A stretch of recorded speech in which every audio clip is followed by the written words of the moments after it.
आइए सुनते हैं प्रभु श्री राम और सुग्रीव की अमर मित्रता, एक वीरता और भावुकता से भरी कथा। वनवास के कठिन दिनों में भगवान राम और लक्ष्मण सीता माता की खोज में भटकते हुए ऋष्यमुख पर्वत पहुंचे। यहाँ वानर राज सुग्रीव अपने कुछ विश्वास पात्र साथियों के संग भयभीत जीवन व्यतीत कर रहे थे, क्योंकि उनके अपने ही भाई बाली ने उन्हें अपमानित कर राजमहल से निकाल दिया था। सुग्रीव ने जब राम और लक्ष्मण जैसे तेजस्वी पुरुषों को आते देखा तो भय और संदेह से भर उठा। उसने अपने प्रिय मंत्री हनुमान को भेजा, जो तपस्वी का वेश धरकर राम के पास पहुंचे। हनुमान ने अपने मधुर शब्दों से राम से परिचय लिया। जैसे ही राम ने अपना दोहा सुनाया, हनुमान की आंखें भर आईं। एक ही क्षण में उन्होंने राम के प्रति भक्ति और प्रेम का अनुभव किया। हनुमान राम लक्ष्मण को सुग्रीव के पास ले आए। वहां पर राम और सुग्रीव की ऐतिहासिक भेंट हुई। दोनों ने अग्नि को साक्षी मानकर मित्रता का व्रत लिया। इस व्रत में केवल स्वार्थ नहीं था, इसमें वचन, धर्म और आत्मीयता का गहरा भाव था। सुग्रीव ने राम को सीता माता के गिराए हुए आभूषण दिखाए। राम ने कांपते हाथों से उन्हें उठाया, आंखों से लगाया और एक गहरी सांस ली। सीता का स्मरण कर उनका हृदय भर आया। लक्ष्मण तक भावनाओं से बेहवल हो उठे।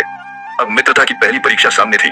सुग्रीव के सामने बाली की छाया थी, एक ऐसा भाई जिसने अन्याय किया था मगर था अजेय। राम ने कहा, हे सुग्रीव, अन्याय चाहे कितना भी शक्तिशाली हो, धर्म उसे पराजित करेगा। मैं तुम्हारे साथ हूँ। विश्वास बढ़ाने के लिए सुग्रीव ने राम से अपनी शक्ति प्रमाणित करने को कहा। एक ही बाण से राम ने न केवल एक बल्कि कई साल वृक्षों को भेद डाला। यह देख सुग्रीव की आंखों में आशा का प्रकाश फैल गया। योजना बनी। सुग्रीव ने बाली को युद्ध के लिए ललकारा। बाली क्रोधित हुआ और दोनों भाइयों में भयंकर युद्ध छिड़ गया। पहले युद्ध में राम ने हस्तक्षेप नहीं किया, क्योंकि वह दोनों भाइयों को पहचान नहीं सके। इसके बाद सुग्रीव ने एक गले में माला धारण की।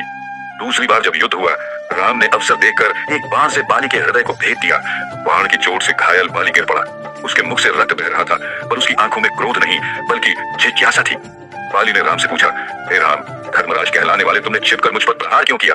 राम ने गंभीर वाणी में उत्तर दिया, हे बाली, तुमने अपने छोटे भाई की पत्नी को बलात् अपने अधिकार में लेकर धर्म का उल्लंघन किया। जो धर्म का नाश करता है, उसका वध क्षत्रिय का कर्तव्य है।